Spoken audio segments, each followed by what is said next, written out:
Ugh, no, no, no, no. 3D printers, right? You know, they can do a lot of stuff, but the one thing they can't do yet, make blueberry muffins. Luckily, I can, and so can you. So sit down, get your mixing bowls out, and let's get started. Okay, we're going to start off putting a liner into our muffin tins.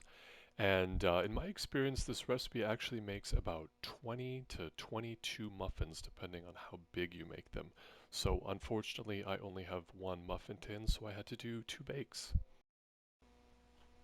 Okay, and in a large bowl, we're going to do our dry ingredients. We have 3 cups of flour, 1 tablespoon baking powder, half a teaspoon baking soda, and 3/4 teaspoon salt.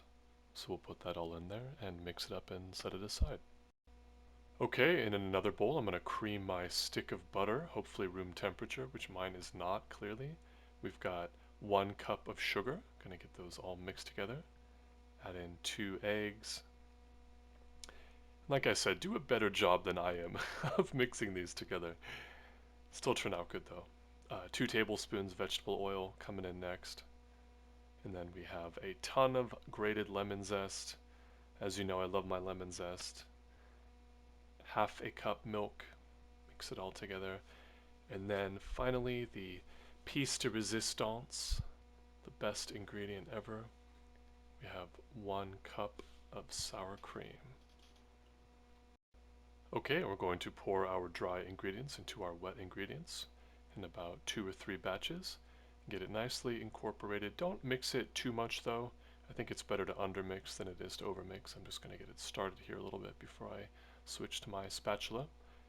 And when it is mainly incorporated, not entirely, go ahead and dump in your 2 cups of blueberries and use a spatula to fold everything together. Okay, and now we're hitting the final step, which is to fill our muffin tins and get them baked off. So as you see here, I'm using a large spoon and doing my best to cleanly put a big old scoop full of dough right there in the center. As you can see, I have about 75 to 85% of the tin full. So this is not one of those recipes where you fill it up about halfway in my experience. These don't rise that much. So I did my best to fill each one up pretty evenly. And then when they were all full, I went ahead and put them into the middle of my 375-degree oven for about 20 to 23 minutes. Keep a close eye on these. I noticed that the bake time varied a little bit. Use a toothpick, put into the center, and make sure that it comes out nice and clean. And here they are, absolutely gorgeous. These were so good, not too sweet, lots of blueberries, just so delicious. Would be great for a brunch or just a lovely everyday snack. Thank you so much for watching and happy baking.